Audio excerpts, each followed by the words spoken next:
Welcome to Stunt Hangar Video Hangouts. My name is Charles Carter, and I'll be your host this evening. I want to extend to you my gratitude for you watching Stunt Hangar Video Hangouts. If you're watching this as a replay, I want you to know that I host these YouTube live streams every Monday and Friday evening, starting at 6:45 p.m. Pacific Standard Time. So please make a note of this so you can watch and be part of the live stream. Plus, we have an after party following the live stream, which is sometimes better than a live stream portion. You must be a registered Stunt Hangar Forum member to find the link to be part of the live stream and the following after party. Here at Stunt Hangar Video Hangouts, we talk about building and flying model airplanes, sport flying, competition flying, and what you've been doing lately. To join our conversation, if you are already a member of Stunt Hangar Forum, you can find the link if you scroll down to the section called At the Bench. Now, if you're not a member or if you're not logged into Stunt Hangar Forum, the At the Bench link will not appear. Now, if you're not a member, please register at stunthangar.com/SMF. That's stunthangar.com/SMF. That's Smart Men Flying. That's courtesy of Jeff Riley. When you register, you must use your real first and last name separated by a space. You must also have a valid email address or Sparky. The proprietor of Stunt Hangar will not approve you. Now, if you're inclined to not come in and just enjoy watching us on YouTube, wonderful, fantastic. You can have your questions or comments over here. I'll do my best to make your comments or questions a part of the show. And understand, sometimes I can't get a word in myself. So be patient, and I will ask our illustrious panel your question or state your comments. And by the way, you only can do that during a live stream. So like I said earlier, I host these YouTube live streams every Monday and Friday evening, starting at 6:45 p.m. Pacific Standard Time. Now, if you've been accustomed to me posting the announcement in the Stunt Hangar Forum, I usually would put every Monday and Friday, we're going to have a show tonight. It just got to be too much. So Sparky asked me to just do it once a month. But I've been doing such a long time. I think everyone knows that probably are going to come in that I do this every Monday and Friday now. So you're not going to see those announcements anytime further. Matter of fact, it's locked, so I can't even add to it. Anyways, if you find the Stunt Hangar Video Hangouts that I host or the many building videos, right now Sparky's building a profile Viper, and he's also teaching the original Steve Smith in St. Louis how to build a Crossfire. If you enjoy watching these shows, please give us a thumbs up, thumbs up, thumbs up. Subscribe and share and comment. All those engagements help the Stunt Hangar YouTube channel grow. Please also consider joining Stunt Hangar's YouTube channel memberships, which start at just $4.99 a month, which is less than 17 cents a day. And I mean, like Sparky has 60 years experience, and we have, former world champions, former national champions. We have people who have 60, 70 years experience. I think it really is a steal at just $4.99, less than 17 cents a day to glean all this knowledge and to support us at such a low amount. 17 cents a day basically is the amount that I'm doing. I do the $4.99 a month each and every month. Comes out of my checking account. I don't miss it. I don't think you'll miss it either. And there's two other tiers above that. And we appreciate the big tippers as well. Thank you very much for that, your support. Now, if you don't want to do the monthly subscription, I think mine comes out toward the end of the month. If you don't want to do that, you can do the super chat. And the super chat is right over here. Below the chat box is the big dollar sign. Just click on that and donate any amount you feel inclined to do. Hopefully you see the value in it and you give accordingly. Please do that. And if you're watching this as a replay, then you can do what's called the super thanks. I believe it's like a heart with a dollar sign in the middle of it, I believe. So please hit that and donate accordingly again. Okay. Now, this your support helps offset just a tiny bit of all the expenses that Sparky does for this platform. I mean, the live shows, the bandwidth that he consumes when he goes to the contests, it can be pretty expensive. And some of the equipment, he has lots of cameras set up when he does his live builds. Not to mention just the time, energy, and effort that he puts into it. I mean, A lot of it is he's not sponsored, so please support. Anyway, so that helps offset it. But what you get in return is you get access to member only videos. Not all the videos are uploaded that are for public consumption. Some are earmarked for members only. So I know there's a few of my shows that have been earmarked for members only, and some of his shows are. Plus, he has some videos he's uploaded from Al Raby, and I imagine that's going to continue to grow. So please support. You will get something in return for your support. Now, this is Sparky's YouTube channel. This is not mine. So if you want to get in touch with me, the best way to do that would be to go to my YouTube channel, which is called Flying Control Line Stunt. Let me repeat that. Flying Control Line Stunt. If you go there, please locate the 2019 AMA National Championship video, which is a video that Sparky shot with his own video camera, me flying his beautiful and light Junar XL. It was orange back then. I believe it now it's white with orange trims. One of his best flying planes, and I really enjoyed flying it. It was a delight to fly. So check it out, and if you'd like to, please subscribe and share and comment there on my video as well. The reason why I'm asking you to go to my video is because I was in here last Friday, and I won't be back until next Friday. And during that time, I don't get notifications if anyone left a comment or had a question. So Sparky gets that. But if you want to get in touch with me, go to my YouTube channel. And that way I will be notified and I'll be able to respond to you quickly. Now, I want to thank you for your past, your present, and future support. You are making it happen. Please keep the conversations family and friendly. In other words, please don't use words or do things you wouldn't do or say around your own children or grandchildren. And without any further ado, I'm now going to post a link at Stunt Hangar Forum. Let me do that right now. Let me get there and do that right now. All right, the link is posted. So go ahead and refresh, hit refresh, hit refresh.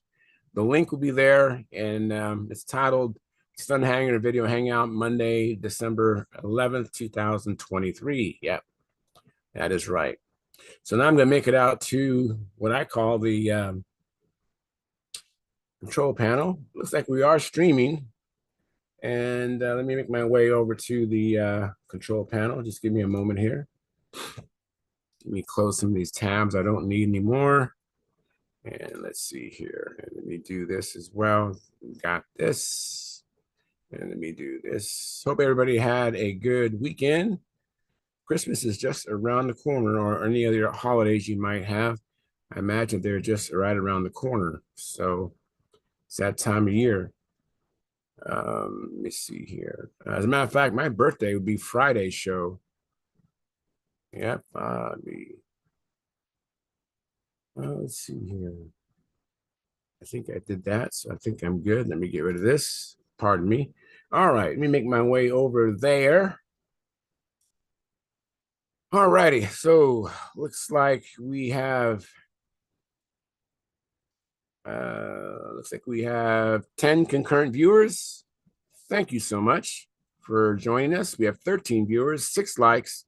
Please, if you haven't hit the like button, please smash that. And in the chat box, we have Daniel Berry Sports Highlights. He says, yo, thank you, Daniel Berry Sports Highlights. And then Marcel Legrand says, hi, Charles and everyone at Stunt School. Yep, thank you very much, Marcel.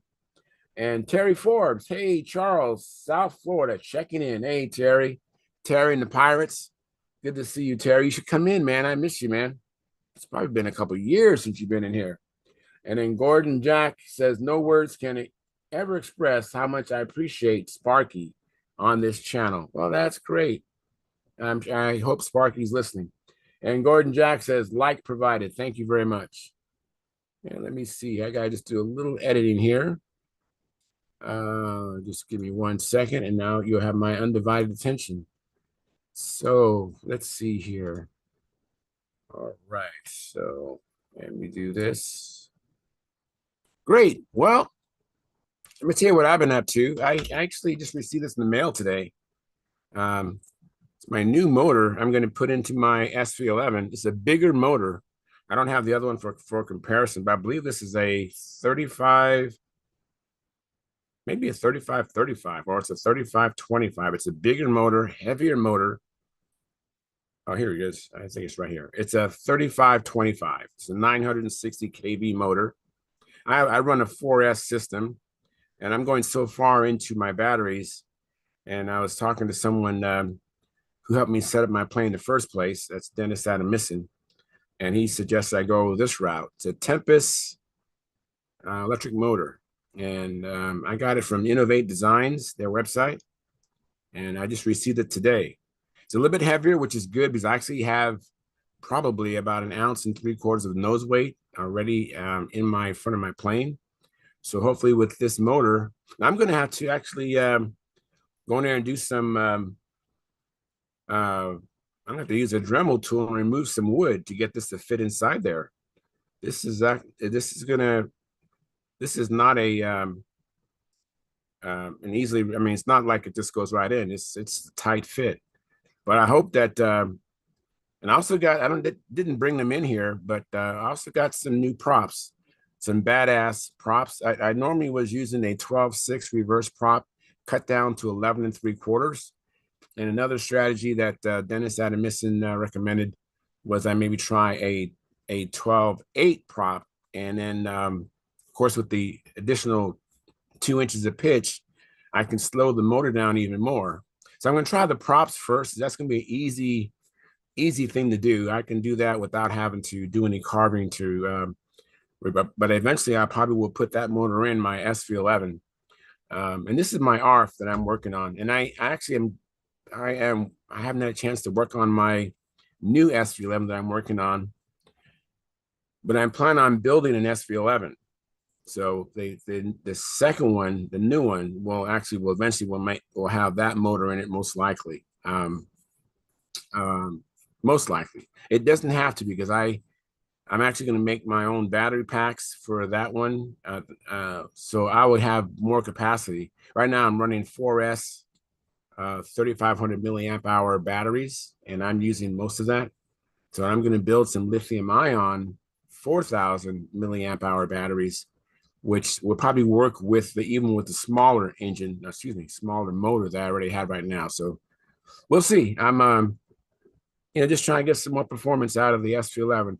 Not so much more performance. Actually, I want to go easier on my batteries. And I don't want to, on my new SV11, I have these rails that I put in there that hold the battery, and I don't want to go and destroy the battery compartment to accommodate a bigger battery, which I could put a 4,000 milliamp battery in there. I really want to use the batteries I have right now, the 3,500 milliamp hour batteries. And so that's kind of why I'm trying to go with a bigger motor and use the batteries I have now. Looks like Bart Kaplinski is coming in, and then Jim Hoffman. Hey, Jim, how you doing? Good, good. How you doing, Charles? I'm doing really well. I was just talking about a new motor I just received in the mail today. It's a Tempest 3525 960 kV that I was thinking about trying. So I'm looking forward to trying that and see how that works. I never heard of a Tempest. Yeah, on the Innovate Design website, they have Yeah. the badass motors. Mm-hmm. They have Tempest motors, this is a Tempest motor, and there's a third one, and Cobras. yeah, I think Cobras too, right? Yeah. Yeah. Yeah. So I don't know what the difference is between the three. Do you have any idea the difference between the badass and the Cobras, or? Yes, I do, because a lot of us started with the Cobras, and then Damian Miller, I think his name is. He's the guy out there at Innovative. He's really terrific. And what he did is he took the Cobra design, and they did a lot of things to cut costs that hurt performance a little bit. So he put those things back in. I know he used higher grade bearings. He used some better magnetic materials. He took the magnets, instead of cutting them square, he put a radius on them so you'd have a constant lower air gap. So he did a lot of things to improve the efficiency of the design, and that was the birth of the badass product line. And I did some back to back when I learned that, and then I bought a badass, and I did some back to back testing, and yay, verily, it was much more efficient than the Cobra. So everything I abandoned all my Cobra motors and went to badasses.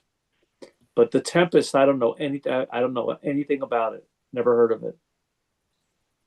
Yeah, I don't know very much about these electric motors. I only have the my original motor in my SV11 is a Brodak motor, which is probably made by some other company, but it has the Brodak labeling, you know. So I don't even know who they're made. Maybe Dennis Adam Missing probably knows who makes the Brodak motor. But yeah, so I'm looking forward to it. Hey, Dennis, I got this Tempest motor in the mail today, the 3525 960 kV we talked about. So I have that. And so what you been up to, Jim? Let's see. I went flying on Sunday. So that was nice. We had beautiful weather. I had a couple shut up. I'm sorry. I'm sorry. It just escaped. I'm sorry. I should behave. I'm going to mute myself, Charles. No, you're good, boy. we'll talk in August, and but so I had some trim changes in mind, and tried them, and one panned out. One of them didn't do anything, but the other one did pan out, and I'm going to stay with it. So what kind of trim changes did you do? Well, I was on the big one, on the Predator. I had put on my profile electric airplane, I put on T-strips, and it really helped the hunting. And the Predator, when I put T-strips on it, I didn't feel it did much of anything. And it really hurt the fit. It added a lot of drag, and I could really feel it in battery usage. So I abandoned it. But I put some small T-strips on the Predator in hopes of having it help the hunt in inverted flight a little bit. And it didn't do anything. And then the other trim change I made was I increased the handle spacing a little bit on the Predator in hopes of being able to get a harder corner. And that helped. And actually, it helped everything. So that was a good change. You know, I'm talking about I moved it an 1/8 of an inch total. You know, right. Very small changes. But I could feel it. Yeah, you can. I can feel 1/8 inch difference on the line spacing. Definitely. Well, I'm glad you had a good, productive time out there. Was you by yourself? Who was you flying with? I flew with Lou, and John Callentine was there. Rick Green came out. Wow. I think that was it. Very, very cool. So Lou had a new airplane. He had a new Mirage. He didn't fly it. Wow. Really? Yeah. So a lot of new airplanes. I have a new one just about ready. John has an Air Cobra. It's probably in clear this week, going into clear. And Lou's, his looked ready to fly. He didn't fly it, but certainly looked ready to fly. So. Very nice. Very nice. And I know Alan Ressiger he's wet sanding his 5th Rare Bear airplane. Wow. Very nice. Is he down in Tucson now too? No. He lives in Vancouver. Yeah, okay. I thought. Yeah, okay. Yeah. We just text a little bit. So. Yeah. Cool. Very cool. Let me get to Bart. Hey, Bart, how you doing? I'm doing well. Doing a lot better, thank you. I've had a pretty serious sinus infection for a while, and it still affects my voice, but it's getting better. Good. Wow. I was going to go out to the field Sunday and see Jim fly and everything, but wasn't up to it. All right. Yeah. Miles will not make yourself miserable, you know? Yeah. Doing better, though. Good. And then Mark Gerber, what you been up to, Mark? Hi, Charles. Oh, a couple of things. Let me show you here. Oh, cool.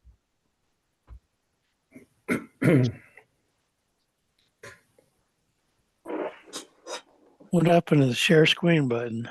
Let me see here. I'm pretty sure I fixed it. It should be ready for you. Got something new there. It says AI comparison. Companion, rather. I've got one that says share content. Yeah, they updated the Zoom client on my computer as well. When I started it was updated. It said, "See what's new," and I didn't see what's new, so I don't know. But I see AI. Oh, here it is. All right, I got it.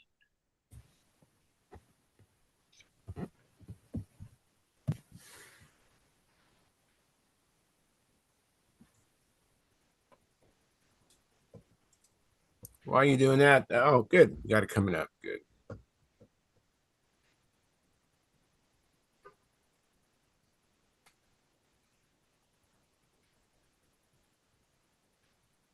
Hey, look at that. Look at that. Look at that wing under construction. Very good.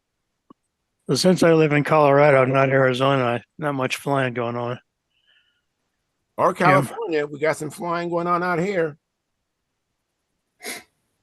So I've been working on the Bearcat. I got the wing all, the ribs and the spars all glued together.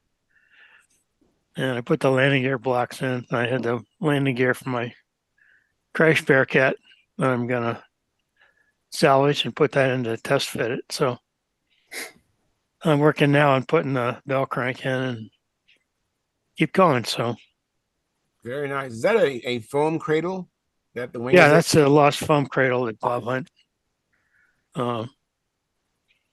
provides you with the lost, that it used to provide you with the lost Right. foam fixture. But you had your ribs laser cut. You didn't use the lost foam system to sand. Right. Since I had the wing all in CAD, I had the ribs laser cut. And How do they right fit? really in that well. crate? Yeah. You can see a few places where Bob didn't have the fixture quite right.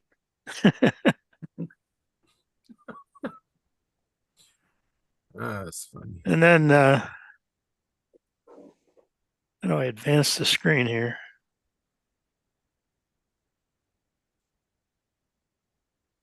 Oh, Okay, Honda propeller inertia.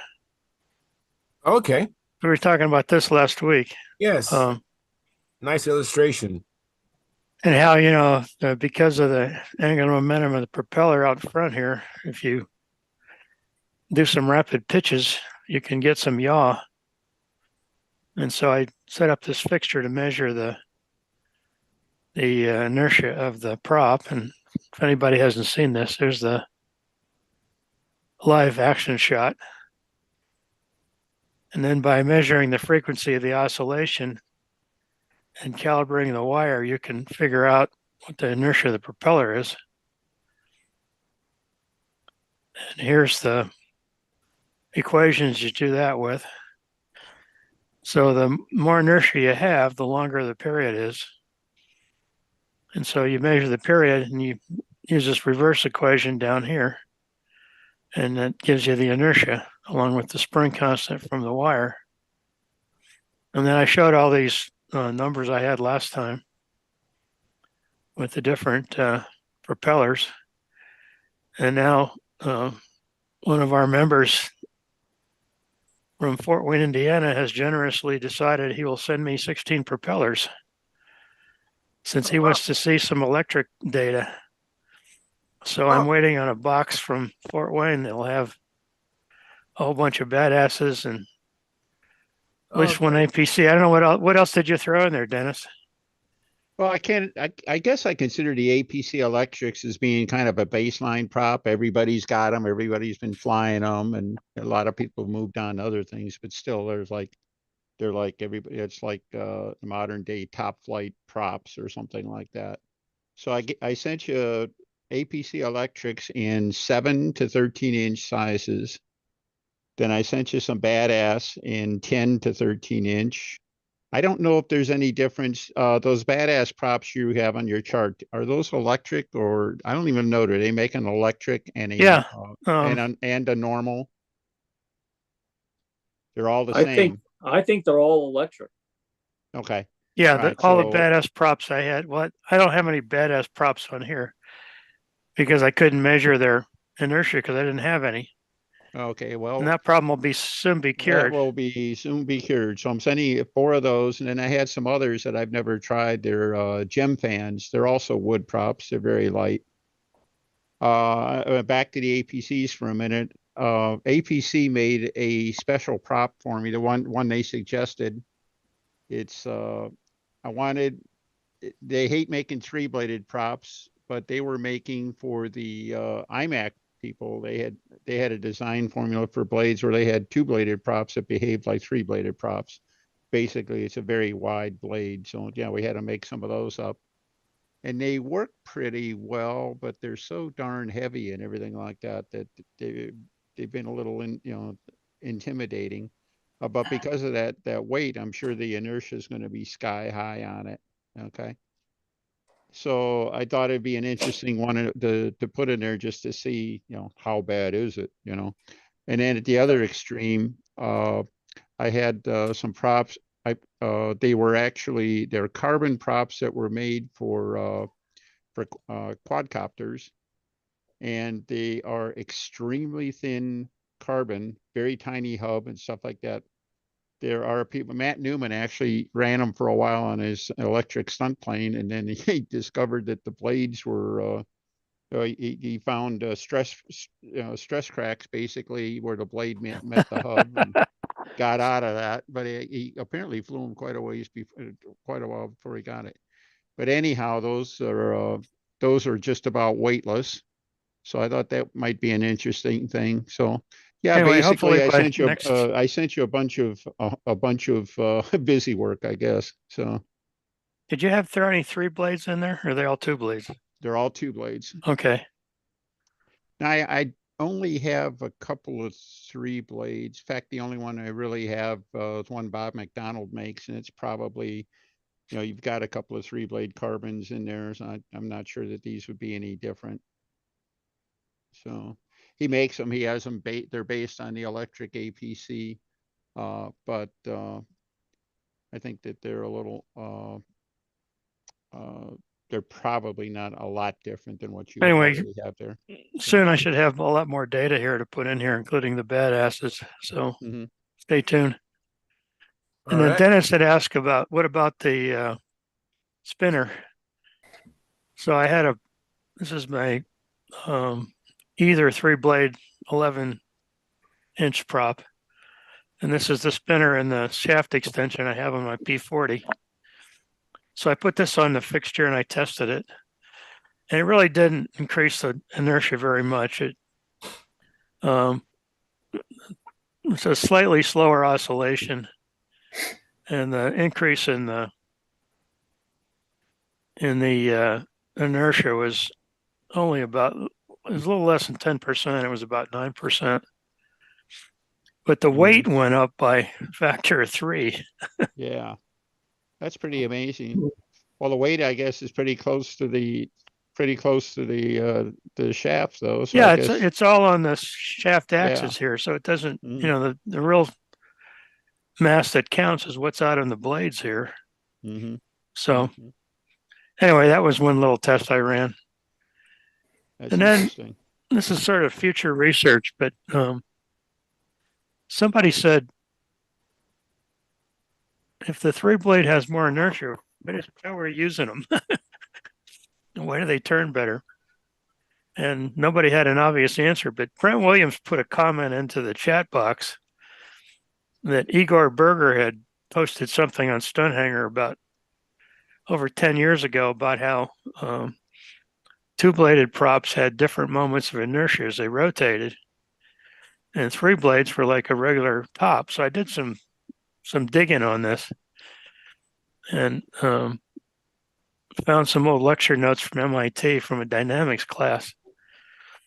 And what's going on is that the 2-blade, they both have the same basic inertia about the spin axis here, but the off axis, the Y and the Z here, are dramatically different on the 2-blade. The Y has very little inertia because it's so skinny, but the Z has a lot of inertia because it's basically as much as the spin axis. And so when this propeller goes around, every half revolution or twice the revolution, you got the inertia of these cross axes that are changing. So I'm still trying to understand the implications of this and the dynamics. And after I solve that equation, then I'll go solve the one for the T-strips. But Mhm. The thing that kind of really perked me up was the discussion in this lecture about the three blade. The three blade prop has the same inertia about both axes and all the way around. So it's not really intuitively obvious to look at it, but if you do all the math and everything, the moment of inertia about the y-axis and the z-axis are the same. Mhm.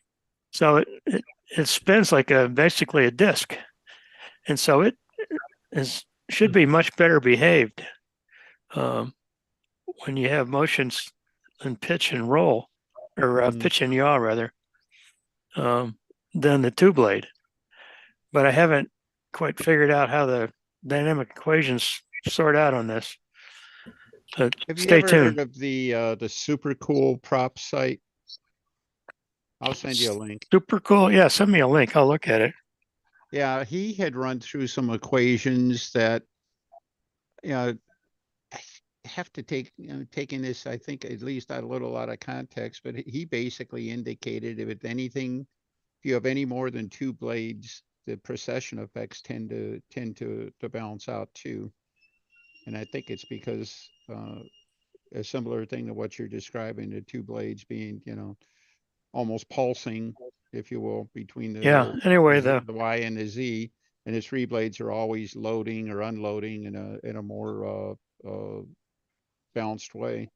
the lecture notes conclude with this observation about the three blade propeller is really important Mm-hmm. in windmills. Yeah. And if you've ever seen a windmill, every one of them is a three blader.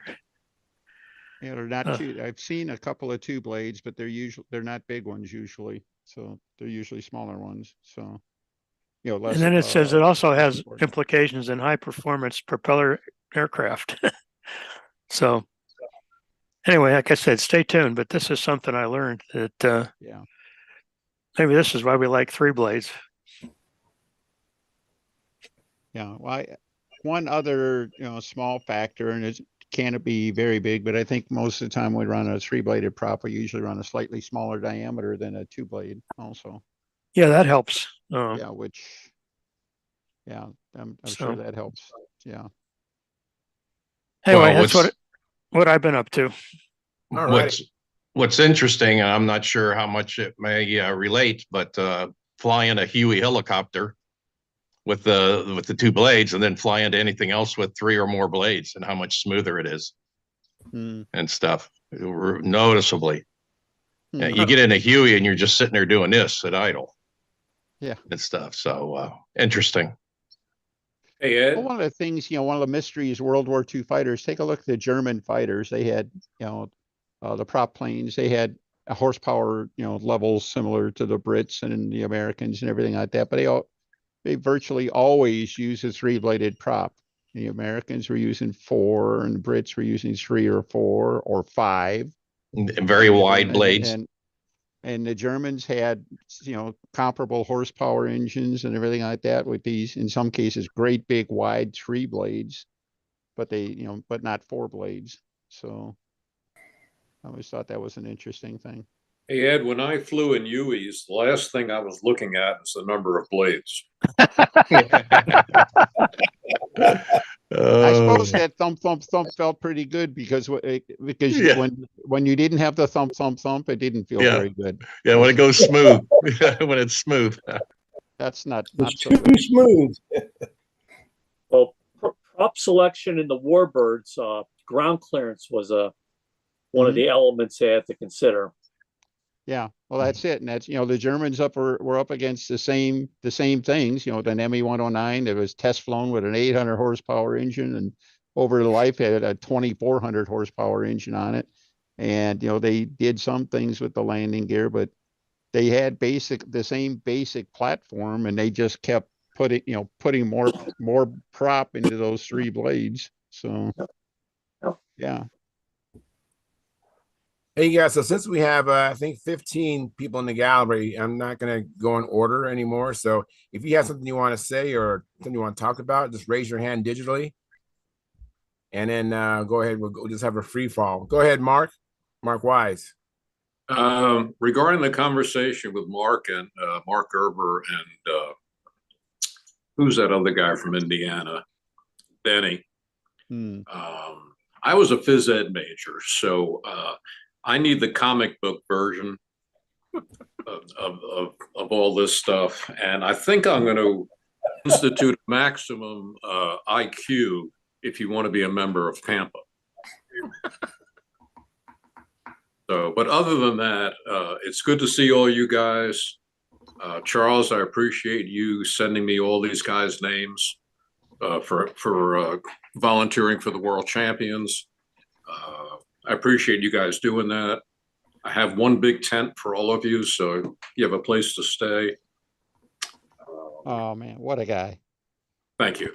Thank you. Can we share one bathroom too, Mark? Only if you want to. You didn't think about the bathroom? There's no. Well, I figured I figured I would go before I went to Muncie. How do you handle the output from the kegs of beer you're going to give everyone? Yeah. But anyway, we're moving ahead. Just a couple little details right now. There is a plan to work on the LPAD. If the work doesn't change our views of how we're going to run the worlds, right now we're going to run circles 2 and 3. If you know what it looks like from a top view, number 1 is all the way on the left side, the long part of the L, and 2 is next to it, 3's in the corner, and 4 is toward the back. The problem with 1 is winds, and the problem with 4 is the surface. So right now, that's where we're going to run it. FAI will only let us use 2 circles. So you have very long days out there for judges. And that's why we have circle managers, 1 on each circle, as soon as I can find it. A few more people. There's a lot of rules and regulations that we don't have to worry about when we run NATS. There's a lot of history and tradition, and everything is very tightly regulated. Matter of fact, we're looking for a team manager for all 4 disciplines, which is not easy to find people who are familiar with all 4 areas of control line for world championships. We'd like to find someone who has some FAI experience, but someone who knows something about racing, something about combat, something about stunt and so on. And that name or names, it is not our decision. It's a FAI committee that determines who the team manager is going to be. So I thought maybe I could do both as event director, and I found out I can't. So if you guys, I've asked Howard, he was very nice. Howard is so funny. He said, I would do it, but I don't get along with people. I think that could be an obstacle. I don't know. That could be a golden qualification. Maybe. His job, he's not there to be, to say kumbaya. So yeah, Crack the whip. And even things like the economy is putting a bite on us. Normally, we've been doing the NATS appearance judging and pilots meeting at what they call the 180 building, which is a church. And for us to get, I think, 3 hours in the afternoon this coming year is $650. Wow. Which I personally think is outrageous. Yeah. But there's probably some numbers behind that. I'm not a member of that congregation. I don't want to start another religious war. But it's just interesting the way things spill over. So anyway, still looking for volunteers. If you know you're going to be out there, some of the jobs are pretty immobile. You don't have to worry about running around or being in the sun all day. Some are a little more active, but it's going to be impossible to do without some more volunteers. So we're looking and begging. And there is some money for all volunteers. I think the number is like $700 for the week, which is pretty fair. So Paul and I are busy at it. Bill Lee, of course, is kind of living through it. I'm probably going to go out there in April or May. I want to see what's being done on the L-pad, because a contractor's view of a smooth surface and mine and Paul's are probably very different. You know, a half-inch bump to me is unacceptable. Yep. Not for the World Championships. For them, you know, it might be that's the way they do business. So anyhow, just wanted to catch you guys up on that. I don't know how many entries we're going to have. But I think one of the kicks is going to be that Igor Berger will be there as a judge. And, really? Yeah. He's not going to fly. I guess that's the surprise. No. So for those looking for the creme de the creme, there's some people now who may have a better shot at getting, you know, the title. When you take him out, you're taking out maybe the best flyer in the world. Very good for FQB.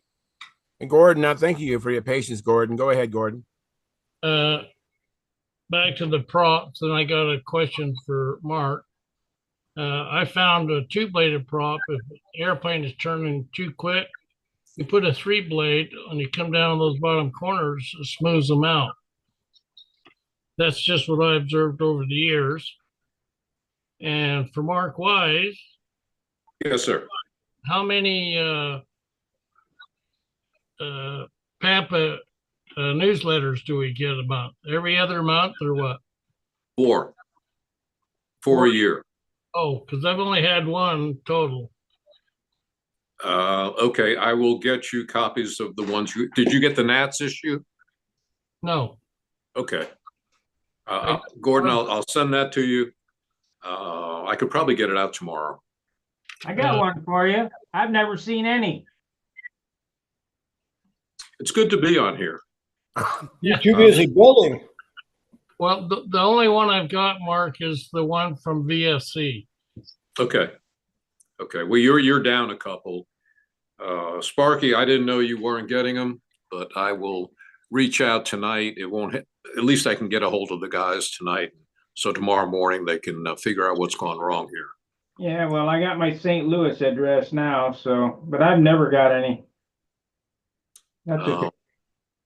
Well, you know, I wouldn't know that unless someone tells me. Yeah, we keep scrubbing the list, and I'm not sure why that happened. I apologize for it. It's all right. But no, it's not all right. I want you to have them. I keep looking at the website, but there's never anything on the website. So. Well, we're doing a hell of a job. There's no question about it. There's just certain things that don't move as fast as you'd like them to, and I've been there about 20 months now, I think, and we just need a little more time. We have an awful lot going on, a lot of subcommittees, so that I'm not Pampa, that the members of Pampa are Pampa. So I'll catch up with all this stuff, and I appreciate knowing these two things tonight. So don't be bashful, even if I'm not on, you know, get a hold of me and say, look, I haven't gotten this, I haven't gotten that. You know, I have a hand raised digitally by Bob Whitley. Go ahead, Bob. Yeah, I just want to say hi to everyone. I'm not going to be on long. It's been a long day. Like I was texting you, Charles, that it was a good day. Beautiful weather here. Well, congratulations that you can continue teaching people how to fly. I had a recurrency test for my class 2 instructor rating, and it was kind of funny. A couple of people I talked to figure I'm sick in the head because when I told them that I actually enjoyed it thoroughly. Yeah. You're not supposed to enjoy flight tests, but it was good. And just a little question for the experts regarding a comparison on an FP35 and a Brodac 40. On my Oriental, I just swapped out the engine because I wanted my 40 on one of my smoothies. Plus, I needed nose weight on the Oriental. And I weighed them. It's exactly 2 ounces heavier with the FP35, but I'm eliminating over an ounce of nose weight now, too. What is the difference? Is there any substantial difference in power between a 40 and an FP35? Yes. The FP40 has considerable more power. It's a smoother run engine because they've gone to An FP35 that I have. Yeah, you said a FP40 and an FP35. No, FP35, and I'm replacing a Brodak 40 with it. Oh, I'm sorry. The Brodak 40 is an incredible motor. I've run one for quite a few years now. It's lighter, it's smoother because it's AAC, and the FP40 or 35 has got an iron piston and it's thicker because of the smaller bore. Yeah, so power output on them is comparable or better on the 40 or what? 40 is much stronger. Okay, pull it off and swap up back to the 40 and stick with it then till I write off this airplane. Yeah.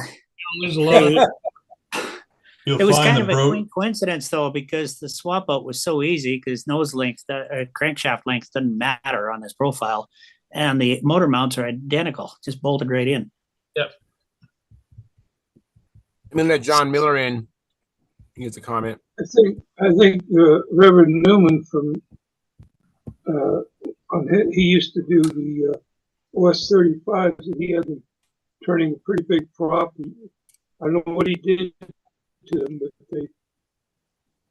they were pretty good performers from what I heard from other people. Yeah, the only time I'd flown this on my flight streak, and that was short-lived because I lost it in the wind and broke the nose off. Well, I kind of agree with Gordy. Gordy has flown a lot of engines, and he's more of an engine guy than I am. And he does really like that Brodak 40. So the one okay, I got was one of I'll stick with the Brodak 40 on. I mean, there was nothing wrong with it. It ran really well for me. So totally consistent runs. So well, Bob, what was the reason you wanted to change then? I wanted to use. I only have two Brodak 40s, and I wanted them both in my smoothies. One of them is already, and I had this FP35 sitting in the drawer, and I needed nose weight in the in my Oriental, and with the FP35 weighing exactly 2 ounces more, that was pretty much the only reason. Okay, well, this is just the electric guy talking. I'd say go to the FP35 because Leonard Newman was one of those guys who actually thought that the FP35 was comparable to the FP40. The FP40 had the same guts as an FSR 40, all right? So there was some good geometry going on. And, the Oriental is not an overly big airplane or anything like that, if it'll help your balance and stuff. Personally, I think you could put the FP35 in there and be just fine. More or less powerful, and the Brodak is kind of academic. Is it enough power to fly the Oriental? I think it'll certainly fit that.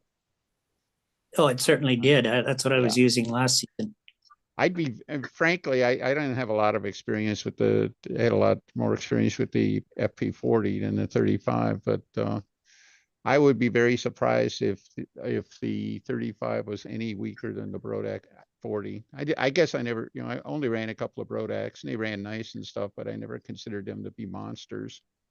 But I guess what I could do is next season, since it's so easy to swap them out in a profile and the same bolt pattern, I could just try flights on with both and see what I like best, I suppose.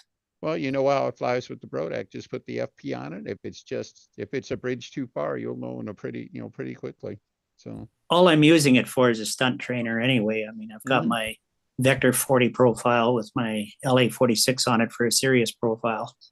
Put it in perspective, put it in perspective. If you had even the old OSS 35 on an Oriental, that would be about 100% more power than what the Oriental was designed for. So yeah, I do have a couple of also the S's, but the FP anyway, thanks for the advice. It's supposed to be stronger than the S. And remember, this is the electric guy talking too, so take all that with a grain of salt. But, all right.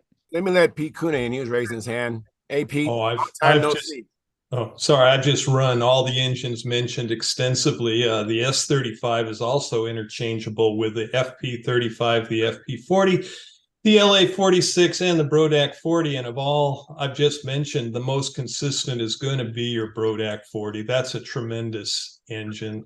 Okay. Don't try and run it like a Fox 35.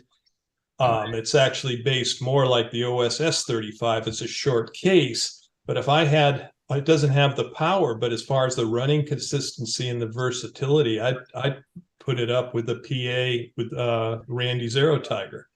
Not the power, but the way they run and consistent as they are. And it's just me and my buddy Clint Ormison have put them in everything from, flight streaks to his classic heavy overweight chipmunks and things like this. And yeah, power isn't really the thing. All three of those engines, the S35 is a little weaker, but they'll power an Oriental. But as far as consistency, use with the Brodak, use 1022. Sometimes if you see they're speeding up a little bit, put a little bit more, maybe another ounce of oil, a caster in it. Once they break in, though, they're, first flip, hot or cold. Yeah, this engine, I had zero issues with it, except for a bad gallon of fuel, of course, what drove us nuts the one day. But it was a really good running engine. Like you say, one or two flips, it's going hot or cold. Yeah, and it's a profile you can flip around, but I predict just for consistency and everything else, I am always chasing my tail with FP35s and even FP40s. They go on my profile carriers. So anyway, that's my 2 cents. I appreciate been that. there, done that. Did you ever comment? That sounds like a pretty authoritative voice to me. So I run all those engines as well. I run all those engines as well, the 35 and the 40. I found the 35 and 40 pretty much run almost the same. The only thing I liked more with the Brodak 40 was you could run it a little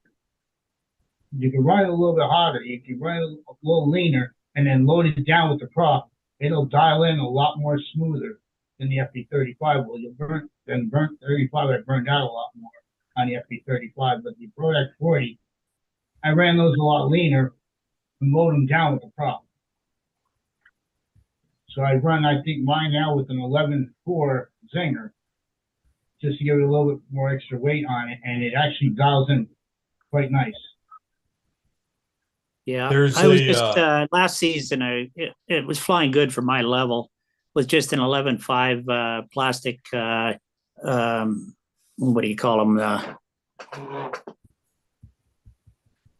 I've drawn a blank on the breed, but the most common of the plastic ones. APC. The FP35 always ran on a lighter prop. Yeah, this was on the Brodak 40. I was running it. What the heck's the called? It's a generic plastic throwaway props. Well, Master Air Screws. Master Air Screw. Yeah. One of the secret props I found for the Brodak 40 that also works on a PA 36 is that toothpick prop that the gray plastic that it's like an 11 1/4, 4 1/2. APC. Yeah. Mm-hmm. Yeah, and they love that at higher RPM. And then the Bali Clubman makes like a 10 1/2, 5. It works pretty good also, but those are harder to find than the APCs. The APC is a little heavier prop. It's a little more loaded. I wonder why I want this stupid thing. Yeah, which in my case isn't a bad thing because with the Brodak I need nose weight. Yep. I used to run the Bill Warwich 10 5/8 by 4 1/4 or 4 1/2 is what I ran on my Brodak, and it tamed it down and ran beautiful. Mm-hmm. Yeah, and with the Uniflow I've got set up in a clunk tank, the cutoff is really good. You get that burst and then it goes about one lap and then dies. That's off. Yeah.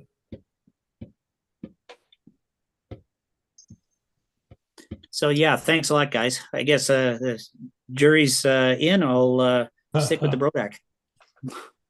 Good call. It's something different. Put nose weight in it. Yeah. And I was running the heavy Brodak muffler also. Figured may as well have useful weight. Brodak muffler works good. I've tried the Dinger, the heavy, and the tongue mufflers, and all three of them work. It's really versatile again.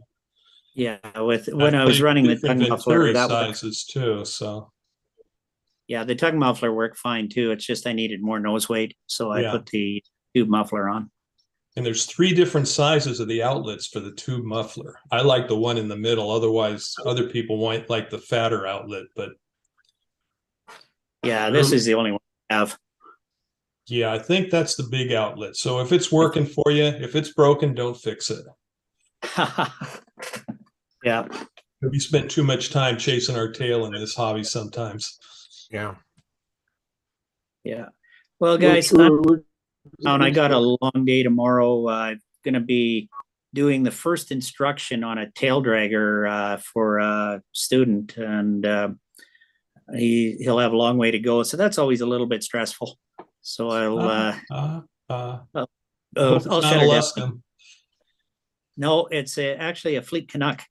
Oh, wow. They're actually pretty docile, but the downside is on most of those old planes, from an instructor's viewpoint, you don't have brakes. I'd say that's a big boy steel dragger. So if you need a tap of brake, you don't have it. So it's till the students get used to that, particularly in crosswinds. I have them do a lot of taxi training, but unfortunately, the wind's going to be pretty calm tomorrow. Good for the flying, bad for the taxiing training. Couldn't get them checked out in a Citabria first? Why bother? I used to own one, and a Citabria they're great airplanes and lots of fun, but they're not all that good at trainers because they're too damned easy to fly. And they hop out into other tail draggers, and like especially if they got into a mall or something of that nature, they're in trouble. The hardest easy I ever heard to fly with. The what, Gordon? Yeah, the Luscombe really humbled me. So what really humbled you? I didn't get that, Gordon. Which plane humbled you? The Luscombe. Lustrum? Luscombe. Luscombe. Okay. Another one that you do a fair bit of pedal dancing on a wind too is a Taylorcraft. I had 2 of them over the years. Yeah, my experience with a Luscombe was if you have to touch the brakes when you get back to the field, plan on changing the pads. Now, a lot of these old airplanes that had the cable brakes, the heel brakes and drums, they really taught you too, because unless you were at a specific temperature in a given day, you didn't have brakes because the cables would stretch or shrink. And so, the old Champs and Chiefs and whatnot, that's definitely a slow to medium walk is what you're going to taxi them with. And the brakes are only good for kind of slowing it down a bit. So what I used to do with my Taylorcraft is I had a rope in the back, and I just tie it onto the tail strut and onto a fence post or windsock pole or whatever. And I'd flip it and fire it up, get in, do my run up, pull her to low idle, walk back, retrieve my rope, hop in and go flying. Bart, you raised your hand. Go ahead, Bart. What do you got to say about a J3 Cub? J3 Cub? I haven't flown Cub with a J3. I've flown virtually every model of Super Cub, but not the J3.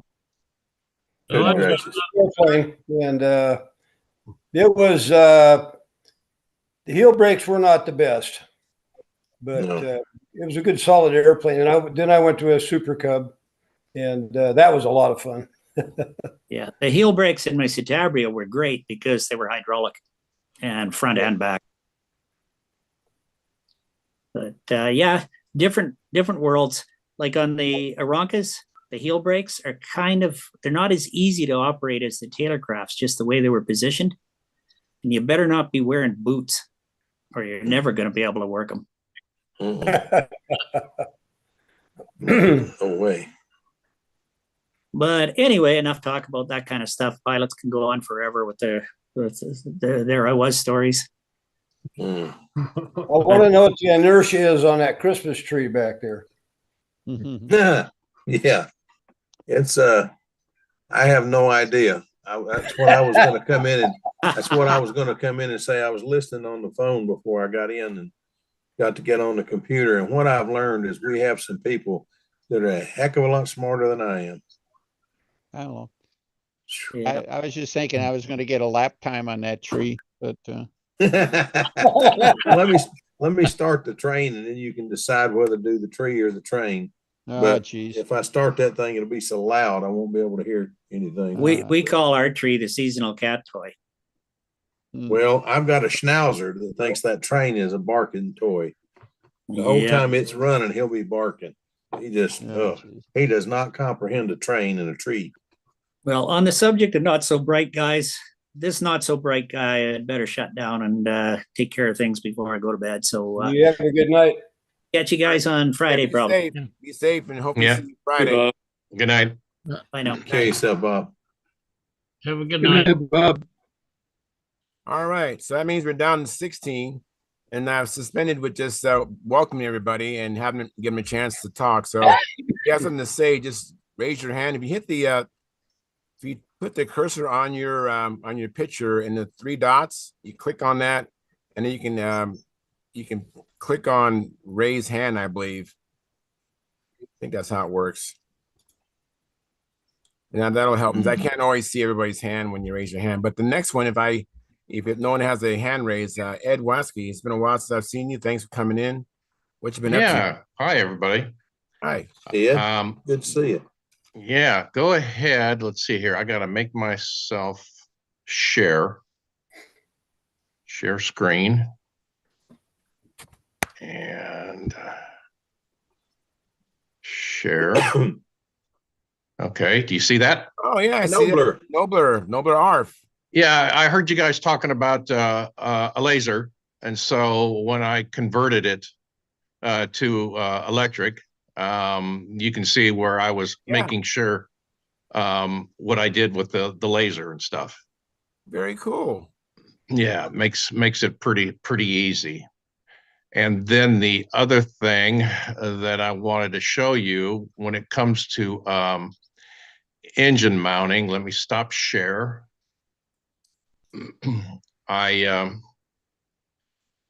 don't know if you guys are familiar with this, but on sheet metal repairs or building aircraft, you have shim stock, and this is aluminum. And each layer is 3/1000ths. Oh, wow. So I was able to, if I thought I wanted just a little bit of thrust up or down or make it straight, I can use this shim fairly easy and change the alignment and that. So that's what we use. You know, like I said, this is probably about 45 thousandths thick, and it's all every piece is 3/1000ths thick. So you just kind of peel off what you want, cut it, and use it. Yeah, so I didn't think about that. Like an aircraft supply store, like well, you know, it's probably going to be tough to find, but if you're looking for, I think they call it shim stock. I was lucky enough that we have several big outfits on the field, and some of the stuff they throw away. So I was pretty fortunate, and that'll last forever. Is that an adhesive on that, something like that? Then can you No, peel it's it not off, adhesive. It's not adhesive. It just allows me to peel off what I want. Okay. Wow. Yeah, that's pretty slick. That's aluminum shim stock? Yeah. Not steel. No. Wow. Why would you want to use aluminum as shim stock under a motor? It's a electric motor, and it's got a flat mount, so it makes it real easy.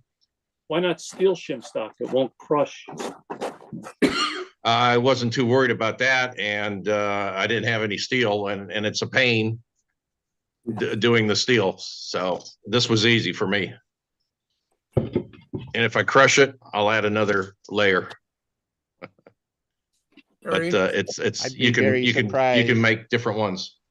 I'd be very Yep. surprised if you could crush that under the motor mount. The X mount is made out of aluminum. I mean, yeah, and in fact, usually pretty cheap aluminum. So yeah, and then I only had one other thing, and that was for is John still with us here?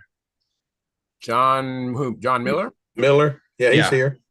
Yeah, he's still here. Is he doing another side job? I see him. I see somebody that looks awful like him. Just kidding.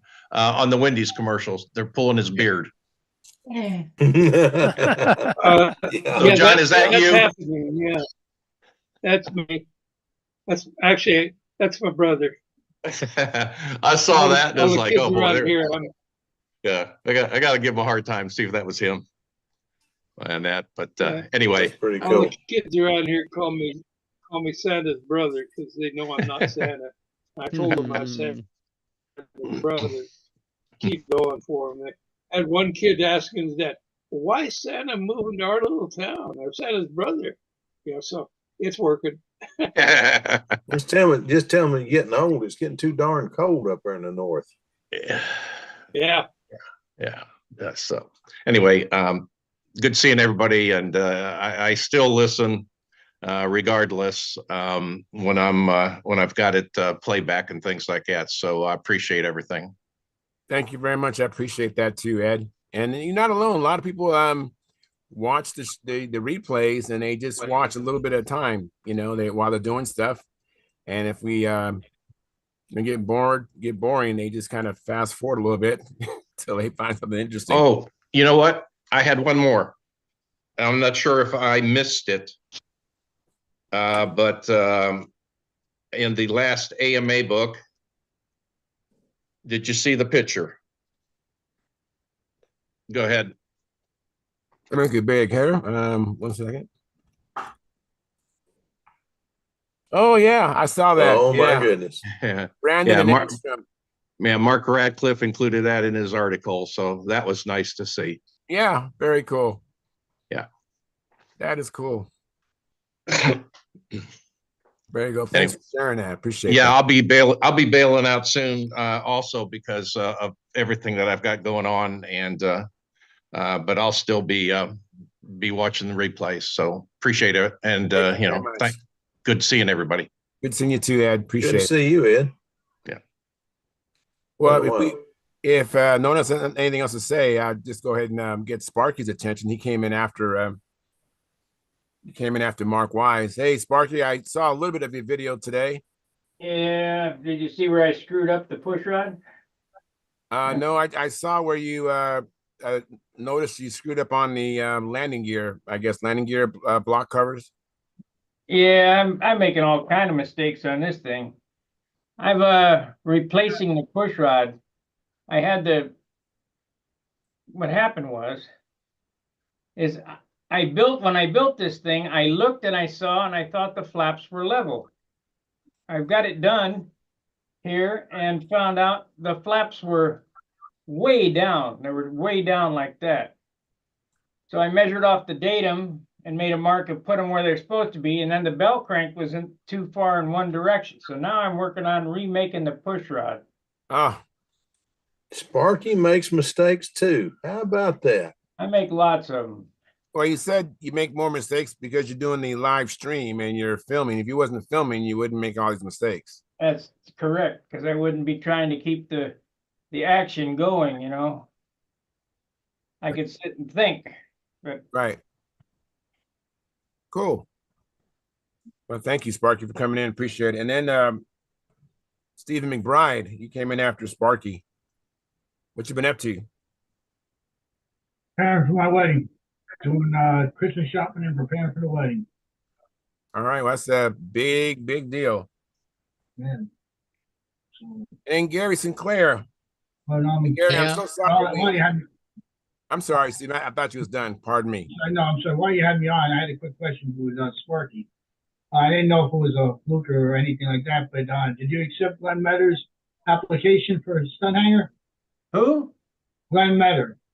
I don't know. If he used his real first and last name, I did. Okay. And a valid email address. That's right. The check on he said it got declined or something like that, so I'll ask with him again.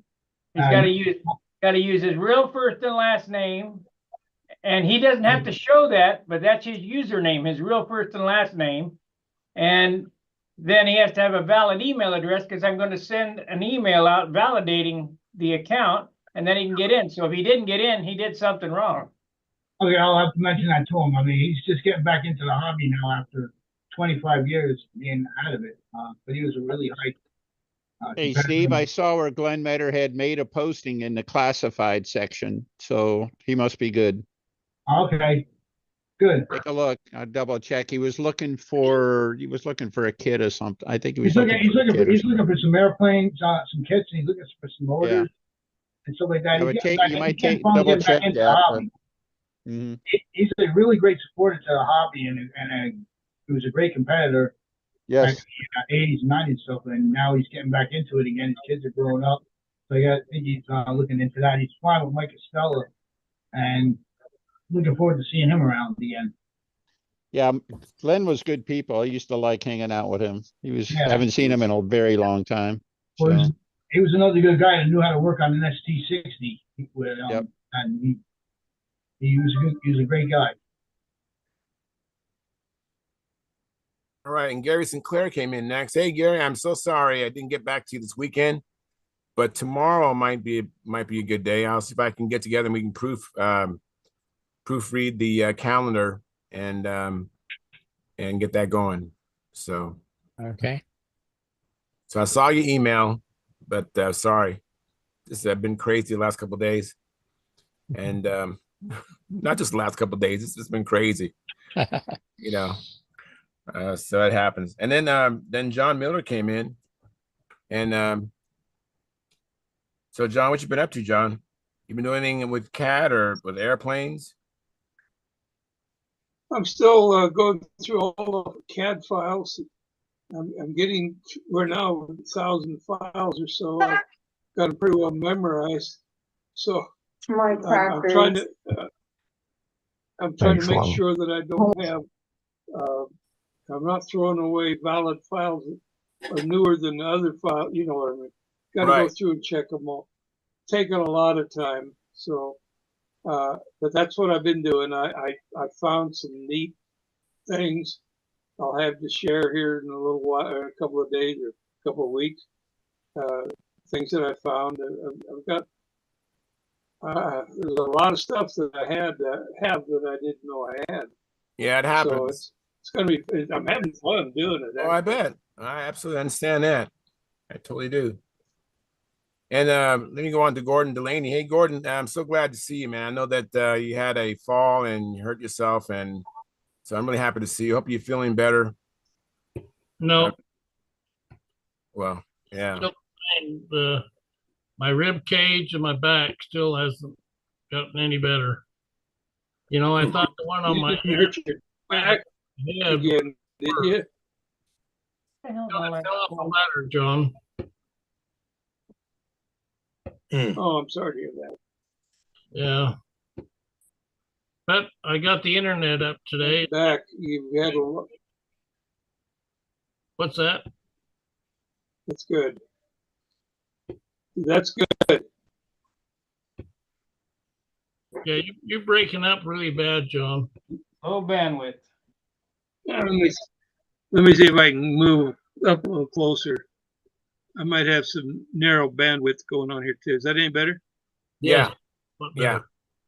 Okay. You've had a lot of trouble with your back over the years, and I hate to see you having trouble again. Well, it really hasn't been bothering me for so years, but my wife would keep me off her ladders to do honeydews. She still thinks I'm 30 instead of 80.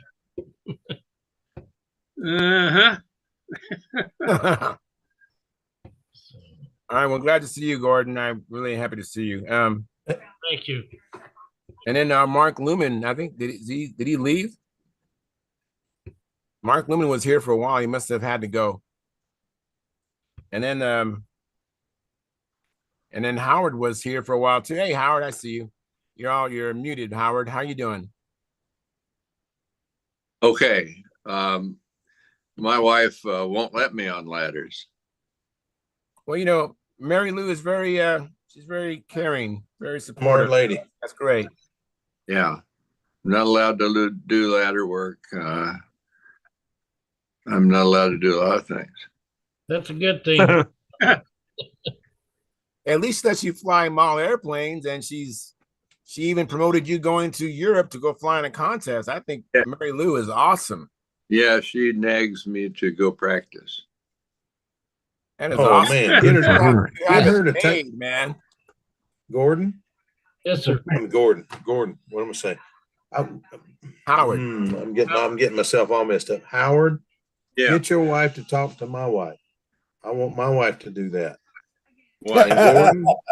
And Gordon, when your wife rags you about getting on a ladder or something, tell her you know a lineman of 30 years who climbed poles for 30 years and was on ladders about every day, who now won't put his own wreath on the house because my feet don't fit no limb. No more. Well, no more. I went to get on the house this year, and I got halfway up and came back down. She says, "What's the matter?" I said, "Ain't happening. We're going to have to pay somebody." So back to airplanes, because I know that. Oh, here he comes with it. Yep, good call. Yeah. Thank you very much. And then I'm telling you. So Howard, what have you been doing? I know you haven't been doing. I have nothing to declare. I don't have anything. Okay. All right. That's fine. That's fine. And then Philip Bailey, what you been up to, Phil? Just getting ready to go flying, trying to get everything together to go flying. We went Saturday for a little while, and by the time I got out there, it started raining. So, oh man, one of those things. But we went and had lunch together, and a bunch of us went to lunch together and had a good time. So it was a great time anyway. But man, I'm looking forward to getting something going like what Sparky's got there. That looks nice. Yeah, it does. It really does look nice. I really do like it. And I've gotten some feedback, and this profile series has really been beneficial to a lot of people, because some people do have profiles. Yeah. Well, let me ask a dumb question. Let me start something up here, see if I can't get an answer to this. For years, and I mean literally for years, I've been hearing it argued back and forth. Well, when you build one, you need to cover the wing first before you put it in the fuselage. And then I see Sparky sitting there building one, and it's not covered yet. So what do y'all do? How do y'all do it? Because I've done it both ways. I like to cover a built-up before I put it in the fuselage, but a profile I generally cover after I've got the wing in the plane. You'd be hard pressed to cover a beam wing before you put it in the fuselage, seeing as that the wing is built in the fuselage. In most cases, that's true. I've got one that's not, but there's not many. Most of them are true. built right in the fuselage. If you look, the only one I'd ever seen, so I tried to do it that way. If you go back and look at the old model aviation and Stunt News, when Les McDonald was building the Stiletto, the last Stiletto, number 14, that I-beam was built on two pieces of the fuselage, but it looked like he'd sliced it out of the fuselage and built it there, and then he put it back in the wing that way. But I think the plane was built to come apart. I don't know that. I'm supposed to go down to Randy's and see the airplane, because Randy Smith has that airplane now. But Randy hasn't been doing real well as of late, and I have not been down there. I don't know about as of late. I shouldn't say it like that. A few months ago, I heard that he wasn't doing well, so I canceled a trip. I was going to go down and just measure the plane every which way, because I really want to build that plane. And Ronnie told me he was not doing real well. He'd seen him the night before, and he was not doing well, so I didn't go. And I asked him to call me when he gets to feeling better, and I haven't heard from Ronnie, so I'm going to call Mr. Farmer and see what's going on. But anyway, Randy is in possession of the last stiletto that it's the one that won the worlds and was never flown again. And I'm supposed to go down and take a look at it, but I have not gone because I heard Randy wasn't doing well. But Stephen, what's nevertheless, what do y'all do on covered? I was gonna ask Stephen. He flies a stiletto. Was it the same one that Philip wants? Probably got a flown wing stiletto. No, I got mine are built up stilettos. Got two 660s. They're both built up. They're not beam wing though, right? No. Yeah. It's not an I-beam wing. Pat Johnson makes that kit. There are a handful. I've seen about a handful of I-beam wings where they were built as if they were normal wings with flank center sections and everything like that. I think you kind of loses something in the translation, but you can't get there from here. You're going to do that, Phil, and I think what you're saying about covering the wing before you put it in the fuselage will be fine. But a classic I-beam is literally built onto the fuselage, and yeah, the idea, pretty. I should have said that's the one exception. So, yeah, that's the one exception because you about have to do an I-beam. That stiletto wing, even the center one that I have, even though it's not an I-beam wing, when you look at it, the buildup of it is like an I-beam, the way the ribs are set up on it. Yeah. Yeah, but I've only built 2 I-beams, and those I've had to build and then didn't cover it. But I'm talking just a conventional ribbed airplane. Like a regular stiletto 660 kit or a regular C tube or something like that. C tube or D tube kit. Do you cover it first, or do you put it in the fuselage and then cover it? I've done it both ways. Put it in the fuselage first, then cover it. You can do it either way.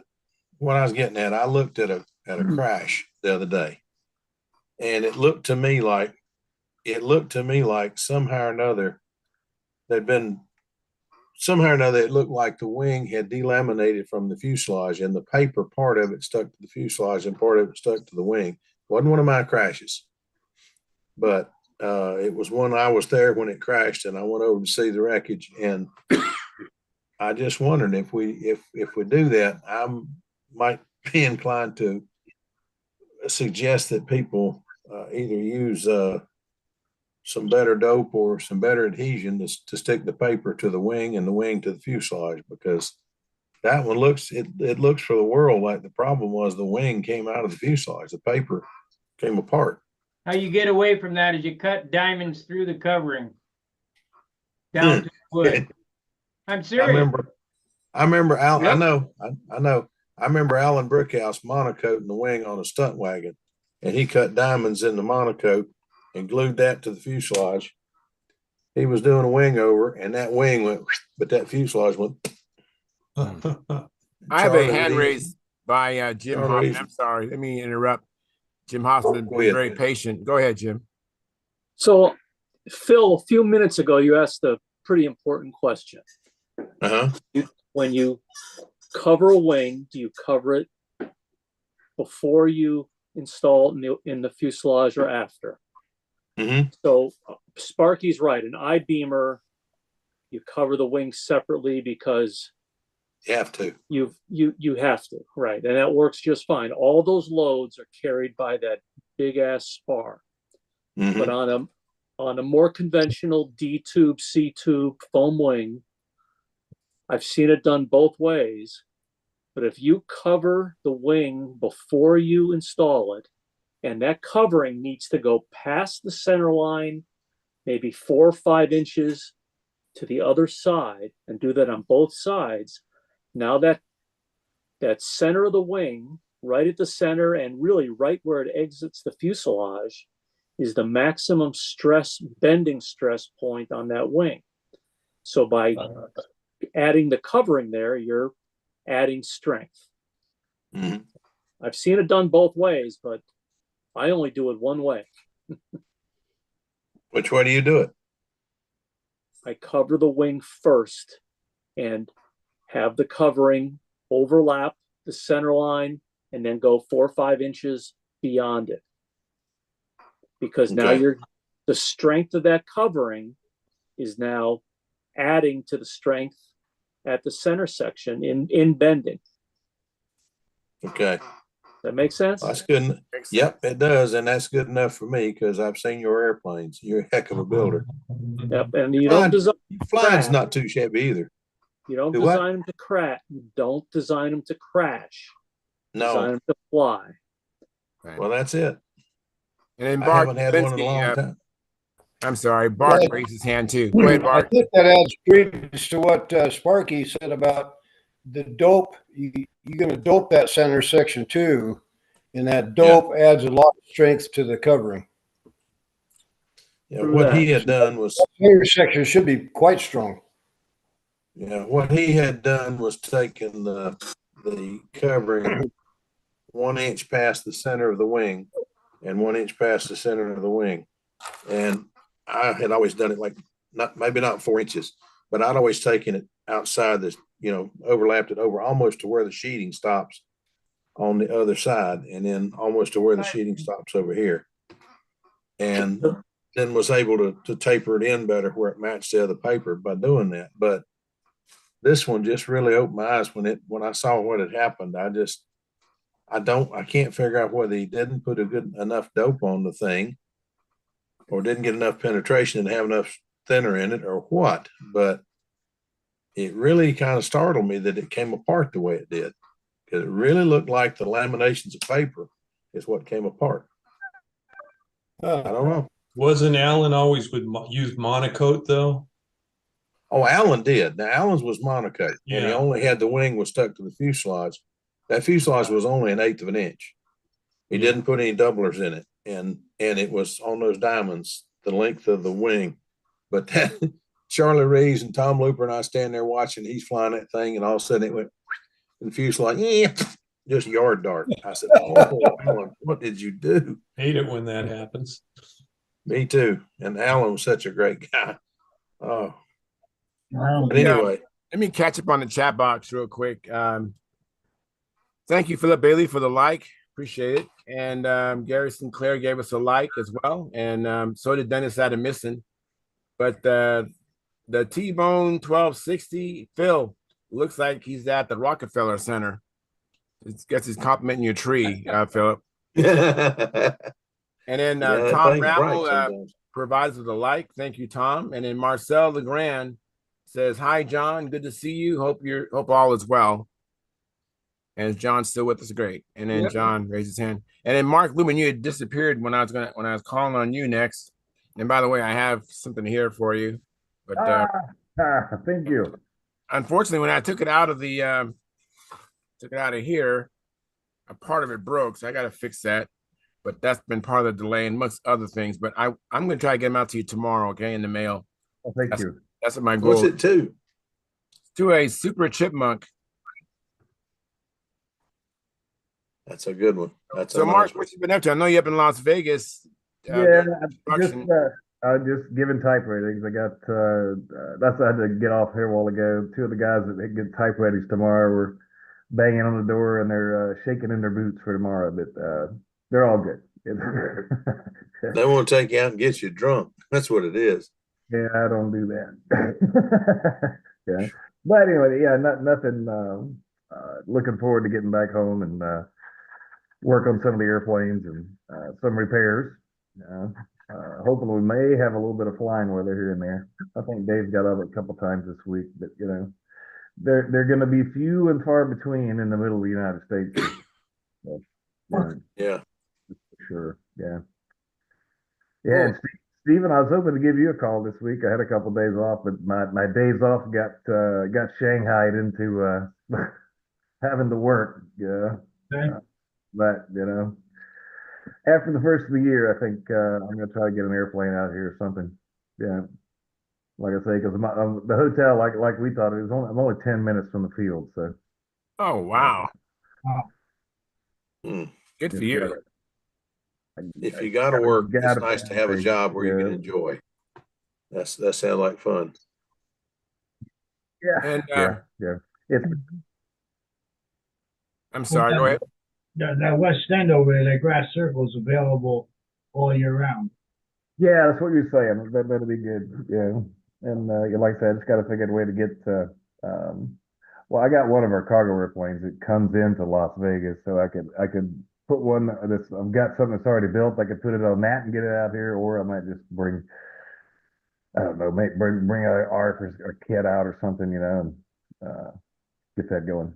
Yeah, but I think it's a good opportunity. If I'm this close, I might as well, right? Yeah. So you're going to be in and out of there a lot for the next bit. Oh yeah, yeah. It's here in Miami, and pretty much here is going to be the staple now. For the rest, most of 24. So that's good. Yeah. Let me talk to Lynn Burrell. How you doing, Lynn? Hi guys, how's everybody doing? Doing well. Thanks for Doing asking. great. Good stuff. Nothing to report here really, except I'm still working on the Nobler. I got the wing all finished now, right down to the last detail. The lead outs are even wrapped. So I'm ready to start the tails and the fuse tomorrow, hopefully.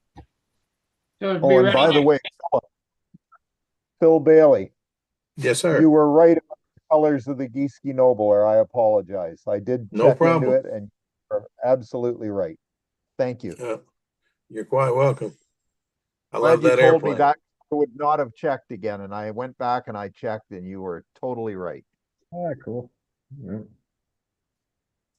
Yeah, I talked to Charlie about it after they finished the restoration.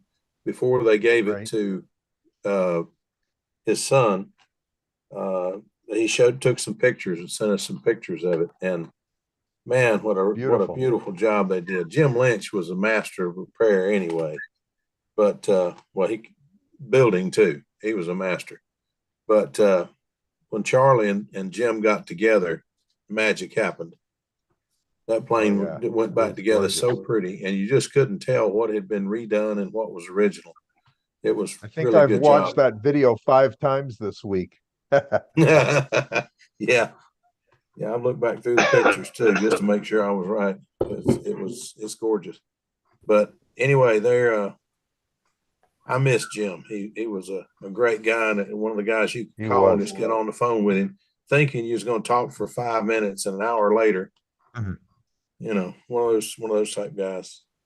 And he used to comment a lot on Sparky's videos and stuff. Just a great guy. I don't know. He's the one when I was really getting into wanting to build a Bearcat. Al Raby didn't know me from Adam's Hat Band. And Jim called Jim called Al. And next thing I know, Al called me. Said, "Do you want a BBQB kit?" I said, "Yes, sir." And he said, "Are you the kid that I met in Atlanta in 1977? I said, "Well, I'm not a kid anymore. That's been a few years, but yes, sir." And about 2 days later, a BBQB kit arrived on my door. Wow. So he's, I don't know. I thought the world of Al Raby, but Jim Lynch was beyond that. He was top of the line to me. But anyway, all those guys are. Charlie Reeves. All those old guys. You think about these guys, you read about them in the magazine, grow up reading about all these guys, and you go to a contest and you see them. And Bob Hunt, and you wonder, should I go introduce myself or say anything or just stay quiet? Just watch. Right. And if you go up and talk to them, they're just like everybody else, except they're some of the most friendly people you're ever going to meet. They'll tell you anything, tell you everything. Gordon Delaney there. I'd heard about him for years, and I asked about one of his planes at the Nats one year. We went back to his hotel room, and he says, "Come back, follow me back to the hotel." It's sitting in the hotel room, and went back and looked at the thing for about 20 minutes. Beautiful plane. He had the Heinz 57 was there, but that big, now I'm getting old. Brain has got me. I can't remember the name of that big airplane. Too much? Tony. Tony. The Tony. He had the biggest Tony I'd ever seen. And that thing is so pretty. I mean, thank you. That's another cat that can build. I mean, he's good. Yeah. And Bart, I met him at Vintage one year, and he's flying a Ringmaster with an asymmetrical paint job. And I see him flying left-handed, and I said, now, wait a minute. He can fly with both hands, I know, but he flies left-handed. That's cool. But whenever I start talking to him, so all these old guys, any of you listening, if you see any of these people out somewhere, don't be scared. Go talk to them. They put their britches on one leg at a time, just like you do, and they're willing to talk to you and help you any way they can. Yeah, absolutely. One Bart word. can also One fly word. with his forehead. Yeah, I know. Bart could do that. I don't know. I have a hard enough time. I've tried to hold mine left-handed while I did something, and oh boy, I about made a mess. But anyway, don't bother them at a contest right before a flight because they're concentrating. But anytime other than that, go talk to them. They're great people. Very cool. Oh, absolutely. I'll tell you something, Phil. What's that? When I was in my younger days, I flew 2 combat planes, 1 in each hand. I've heard stories of that. I've done that I always wondered if one of them peeked out just a little bit before. How'd you keep from running up the others? Yeah. High low. I always I'll flew tell the you. fast one in the left hand and the slower one in the right hand. Good gracious. I'd be doing this, you know. That's where I ended up. I tried it with 2 Ringmasters last summer. It didn't work out good for me at all.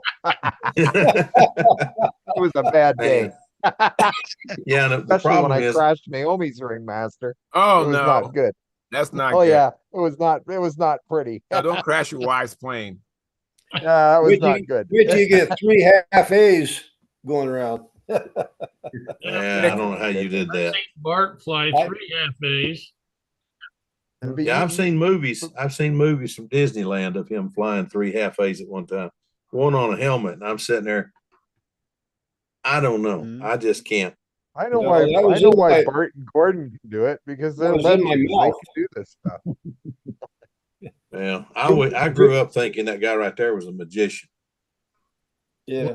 Give a comment, Bart, and then next, I think Peter Kunas had to try to get in. Actually, I got just a couple. The half A's, the Jim Walker flew with his helmet. I flew with the 3rd airplane was in my mouth. And oh, okay. Yeah, when you get 2 airplanes, that's pretty easy. When you get 3, it's not so easy. Also, the asymmetrical paint job was mentioned on my Ringmaster. My cousin Hal Yeager, I lived with him and his family when I was like in 4th grade, and he had a Ringmaster hanging up on the wall, and that's how it was painted. And all my Ringmasters have been like his. And he was a really nice guy, good control on flyer back in the day, and then he went to free flight, and he did very well up in Salt Lake. So that's the story behind the paint job on the Ringmaster. That's cool. Well, I learned something. Really, anytime, you know, I'm the kind of a guy, if you got a question or something, come and ask me. Gee whiz. You know, it's good to talk to people. Yeah. Hey, Peter, you have a question or comment, Peter? Oh, I just had a real quick show and tell that ties into the discussion we had about center sections and wings. Thank you. Today I finished ply spanning a United wing, and I do things different practically every time, but I have a love-hate relationship with ply span like most people. So it doesn't overlap here. It comes right up to the center section, but it's a full bodied. So it's not as critical as it is with a profile. But the center section itself, really up to the 2nd rib bay, is done in silk in medium silk span before the ply span. So even that little bit of sandwich gives you some, won't put your thumb through it, and a little bit of rigidity there. Yeah. And Bart? Is flight span a lighter material? Oh, I'm sorry, polyspan. Your basic polyspan. Oh, Yeah. polyspan. Okay, thank you. Did I say, yeah. And the other thing is, I have had all sorts of trouble when I try and do polyspan one whole wing. I also have trouble with joints, but today I just made it in 3 sections for the polyspan with a straight cut right on top of the rib. and it went on a lot nicer. And I thought if you can see a little bit of a seam there, by the time you put the clear and polish it out, it's going to be practically invisible. And if not, that's what ink lines are invented for. But that's just rather than try and put it on in one piece, I broke it down and it went on a lot nicer, it's a lot tighter. So you can see where the seams are, but I'm not saying do it, but that's what so far has worked for me. Yeah, I always do mine in one piece. Yeah, I know. I just don't have the technique for that, Gordon. It's kind of like doing Monaco. Yeah. If you don't iron it down, it'll shrink out. Yeah, well, I've done a lot of one pieces too, but I like this way. Oh, the other thing is a little side project I can't resist showing off. Our regular field has been unflyable for 2 years, so I've been going down to Alameda in the Bay Area flying. They have a 60-foot circle and a 40-foot circle for half A. And there's some guys that do super slow rat there. So we were trying to come up with airplanes to fly in the 40-foot circle. So I took a little junior Thunder Streak wing and turned it into a Thunder Puppy Streak with an FP-15. It's kind of fun. The problem is that its competition is junior Ringmasters, junior Flight Streaks, and junior Thunder Streaks, and this thing is fast. I'm going to be spinning around in a circle. It was 3-second laps in a 4-stroke with 52-foot lines, so I haven't even tried it with the 40-foot lines. But anyway, side projects are fun. Something you can start and finish in 6 weeks instead of six months to a year. 40-foot line is going to be pretty busy. Yeah, I'll be getting busy with that. We haven't tried 3-second laps. Go down Saturday. What's that? 3-second laps. I'd be praying the thing will do a lazy 8 because that's the only way I could make it. Sit there. Yeah, 3 seconds isn't bad. That's what approximate average for a super slow rat on 60 feet. But you get used to that. But this is still going to be too fast. That's why I fly stunt. Nice, slow, 5.25 laps. Yeah. That's a nice wing, though. If you want a 15 stunter, that junior junior lightning streak, is a good wing. I just had the plans, so anyway, that's all I got. Neat airplane. It's a good looking airplane. Thank you. Let me catch up on the chat box. Frank's Model Aviation Workshop. He has a YouTube channel on here, and he builds planes. He says he gave us a like and said, "Hey guys," and then he went on to ask Sparky. It's the question for you, Sparky. Said, "Did Sparky get his push rod fixed in his profile Viper yet?" Still working on it. All right, and then Brent Williams says, "Howdy, y'all," and then Marcel Legrand says, "I can fly 3 stunt kites at the same time to music." Oh man, to music. And then Marcel Legrand says, "Hi, Brent." Let me see if I can get Stuart Morrison. Hey, Stuart, I see you got your mic muted and you're out of sight, but I see you working in your shop. I imagine you're making progress.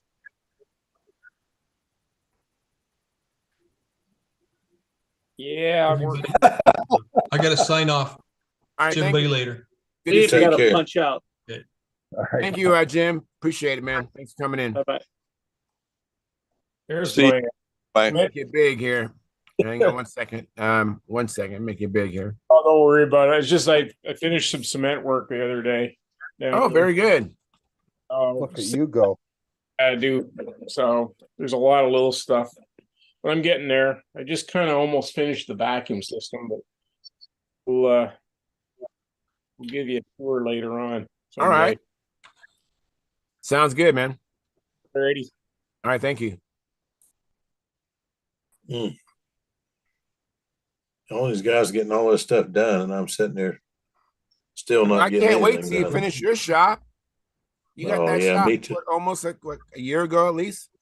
Almost. Yeah, it's go ahead, Dennis. They're getting stuff done, but they're all envying your rotating Christmas tree. All right. Well, that's all my wife. Vicky come up with that. I saw the rotator and bought it, and she figured out how to make it work and decorates the tree. That's her thing. And I have a very talented wife. Like I told y'all before, I use all the brains I've got and all I can borrow. And I married well.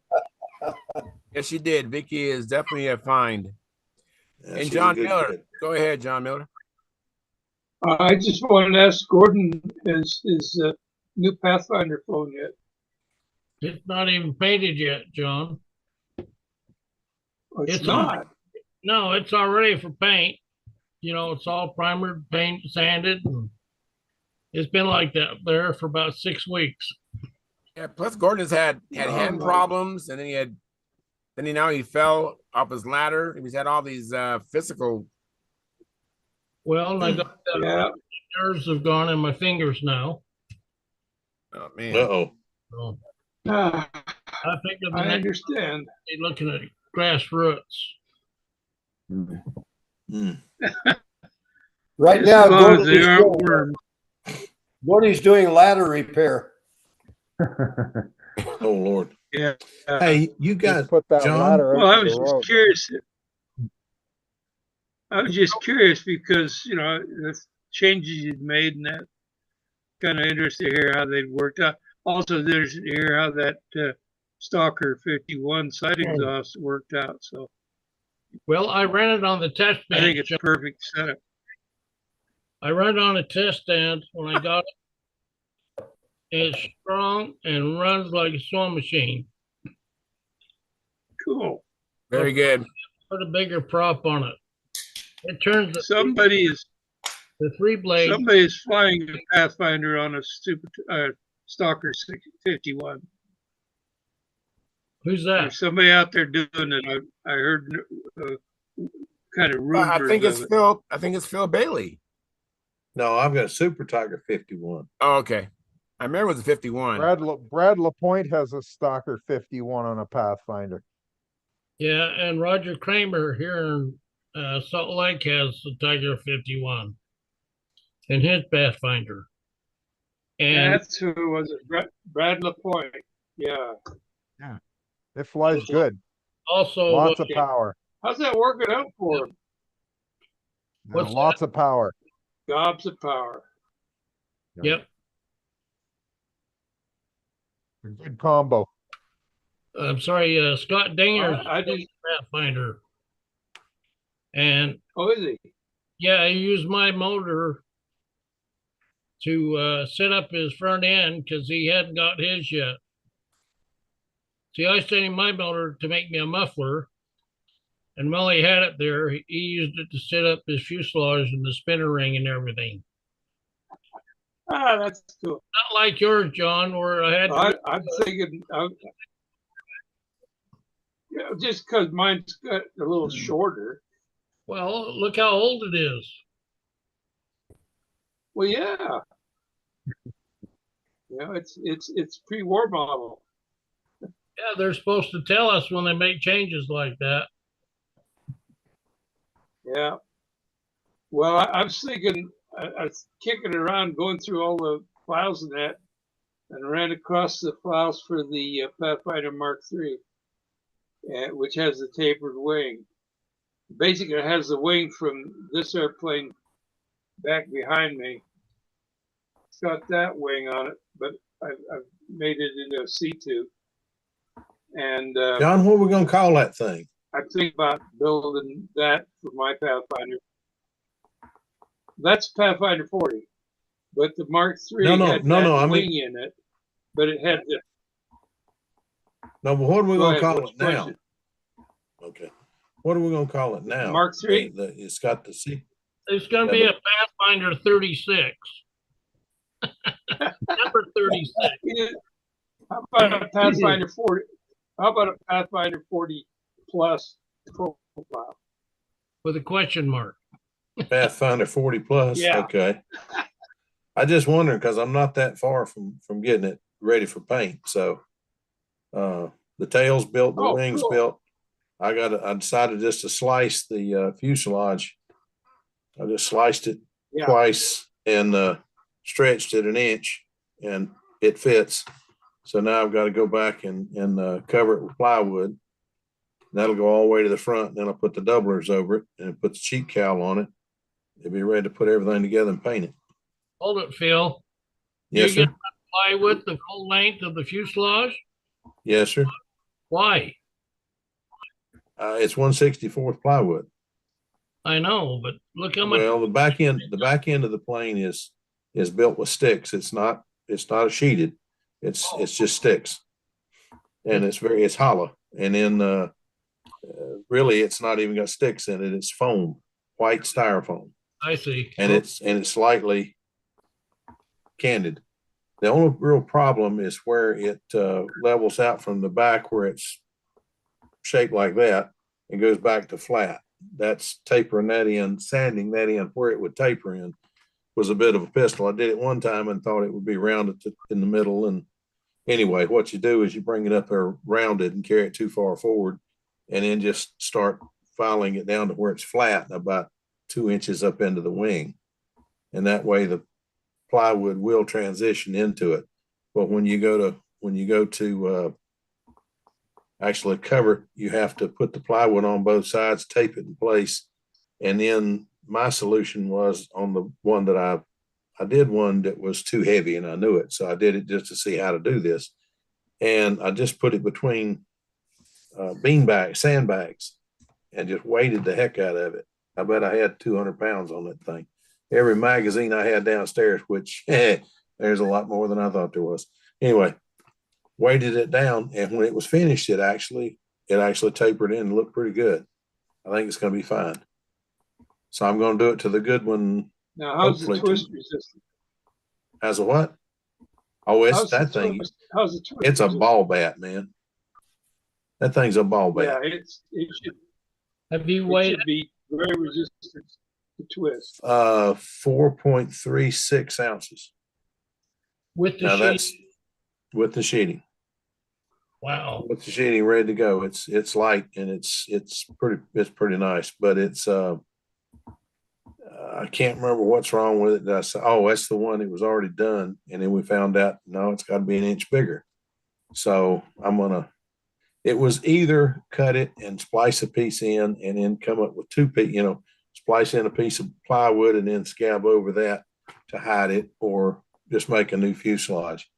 And there was some reason, something I didn't like on it, that I just said, I'm just going to build another fuselage. So that's what I'm doing. Oh, I put the plywood up on it with the top of it still square. So I couldn't taper it to get top like I wanted to.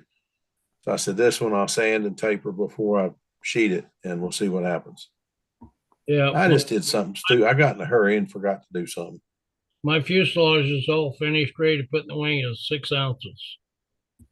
Well, that's probably What's that again? What's that's that? probably what it should be. Well, if you're a lot lighter, wow. Well, it's a lot lighter, but I used some really good wood on that one. But the new one, the next one will either be sanded a whole lot more, or it'll be heavier, because I don't have that good of wood to do it again. But we're going to try. I got some that's pretty close. But, you live and you learn. Sometimes you make mistakes. Oh, yeah. So, Well, the key point on that fuselage is to build it that way to keep it the tail from twisting on you in flight. yeah. Yeah. I mean, I did So, a couple and of if guys. it's doing that, Go ahead. go ahead. I just, And if I'm it's going to doing keep. that, if it's stopping, if it's go Yeah. ahead. It's stiff enough. I don't think it's going to be a problem. Torsional rigidity is not a problem on this thing. I thought I was going to cut it up and use it make myself it's not ping pong. Anyway, make myself a new racket for pickleball. But I decided, wait a minute, I want to build a twin, and it uses the Hershey bar wing. So I've already got my fuselage done. I just got to cut into the front and make it hold a battery up there. It'll all work out. It'll all come out in the wash. It's going to be fine. Oh, yeah. We'll make it work. Hey, gentlemen, I'm going to end the I'm live looking forward stream. to. I want to thank everybody for coming in. I really appreciate it. Hopefully, we have a chance to do some flying and building and come back Friday and tell us all about it. So please tune in Friday. I'd appreciate it if you come back. And I think I caught up on the chat box. So we're all caught up. But unfortunately, we didn't get any chat revenue. So if you happen to be watching the replay of this, please hit the super chat. I mean, super thanks, because the super chat's going to go away as soon as I end the stream. So when you come back and watch the show, please hit the super chat. All right. What the heck was that? I don't know. I'm trying to get out of it. I don't know what happened. That was probably me. I was touching buttons on the bottom and got some. No problem. So until then, fair winds, tight lines. See ya. You know how many super thanks we've had, Charles? How many? 2. 2 and all the time. 2. What is a super thanks? It's a little heart down below the video. You got to hit the 3 dots where you can donate money if the video helped you without. See, you can super chat here, but when the video is over, there's no more super chat. Well, there's a way to send a super thanks with a little heart icon. We've had 2 in all the years we've been open. Well, I'm. That's